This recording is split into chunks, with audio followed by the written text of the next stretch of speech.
नमस्कार प्रिय साथियों, शनि ग्रह के राशि परिवर्तन के इस सीरीज में आप सभी का हार्दिक स्वागत करता हूं।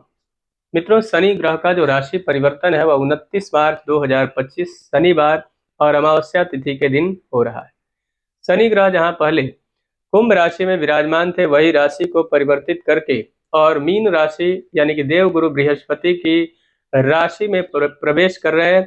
यह जो राशि परिवर्तन होगा यह 3 जून 2027 तक रहने वाला है। यह जो राशिफल है स्त्री और पुरुष दोनों के लिए एक समान लागू होगा। साथ ही यह चंद्र राशि पर आधारित होगा। जिन लोगों की जन्म कुंडली है वह अपने जन्म राशि के आधार पर इसे देख सकते हैं, और जिनकी जन्म कुंडली नहीं है उन्हें आप अपने प्रसिद्ध नाम राशि के आधार पर देखना चाहिए, इस पे भी लागू होगा। शनि ग्रह की जो साढ़े साती है वह मीन राशि पर भी चल रही है, तो शनि ग्रह के साढ़े साती के प्रभाव में ही शनिदेव मीन राशि में प्रवेश कर रहे हैं। तो यह मीन राशि वालों के लिए कितना लाभदायक या फिर कितना अधिक घोर संकट प्रदान करने वाला होगा, इसको जानना अत्यंत आवश्यक है। मीन राशि यानी कि लग्न भाव में विराजमान होंगे तो मन और मस्तिष्क पर नियंत्रण रखना अत्यंत आवश्यक होगा। कोई ऐसा निर्णय आप जल्दबाजी में आकर ना लें जिससे कि आपके जीवन में अनेक प्रकार के समस्याओं का सामना करना पड़े। साथ ही अपने स्वास्थ्य का विशेष ख्याल रखने की आवश्यकता रहेगी। उसके अलावा आपका ऑरा समय समय पर नेगेटिव होता रहेगा, यानी अपने आपका कॉन्फिडेंस गिरता रहेगा। लेकिन कॉन्फिडेंस को बनाकर रखने के लिए आपको ध्यान और योग करने की आवश्यकता है, जिससे आप अपने जीवन में उच्च कोटि की सफलता प्राप्त कर सकें और आपका जो आत्मविश्वास है वो निरंतर बढ़ता रहे।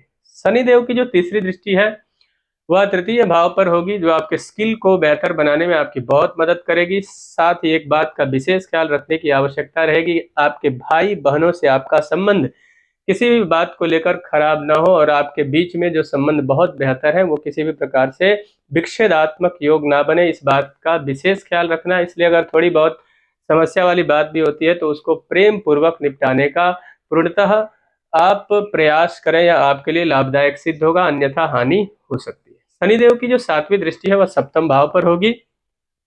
पति पत्नी के बीच में संबंधों में किसी भी प्रकार का अगर विच्छेदात्मक योग चल रहा है, यानी कि मनमुटाव चल रहा है, तो उसको अच्छे तरीके से प्रयास करें कि सुलझ जाए, या फिर किसी व्यक्ति के मध्यस्थता से उसको सुलझा लें, अन्यथा बाद में समस्याएं अधिक हो सकती है। जिन लड़के और लड़कियों के विवाह में समस्याएं निरंतर आ रही है, यानी कि विवाह में विलंब हो रहा है, उनके लिए शुभ समय रहेगा। विवाह का सुंदर योग बनेगा और घर में मांगलिक कार्य का शुभ योग भी बनता हुआ दिखाई दे रहा है। नए व्यापार की अगर आप योजना बना रहे हैं तो निश्चित तौर पर सावधानी पूर्वक आगे बढ़ने की आवश्यकता रहेगी। विशेष करके अगर आप पार्टनरशिप में व्यापार करना चाहते हैं तो पार्टनर का पूरा कैलकुलेशन पहले करें कि क्या ये व्यक्ति आपके लिए हानिकारक होगा या फिर लाभदायक सिद्ध होगा, उसके बाद ही आगे बढ़े, अन्यथा नुकसान होगा। नए व्यापार की योजना आपकी जो है वह शानदार होगी और उसमें आपको शानदार लाभ का योग बनेगा, लेकिन सिर्फ पार्टनरशिप में ध्यान रखने की आवश्यकता रहेगी। शनिदेव की जो 10वीं दृष्टि है वह सीधे दसम भाव पर रहेगी।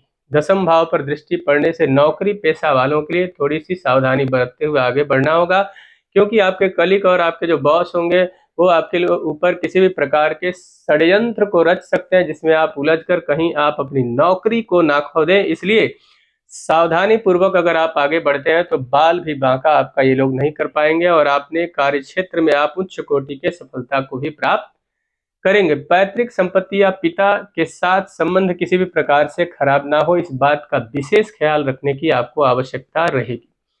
जो लोग राजनीति के क्षेत्र में हैं उनके लिए बड़ा सुनहरा और शुभ अवसर शनिदेव प्रदान करेंगे, जिससे आप आगे बढ़ेंगे और निश्चित तौर पर तरक्की और उच्च पद प्रतिष्ठा का भी सुंदर योग बनेगा।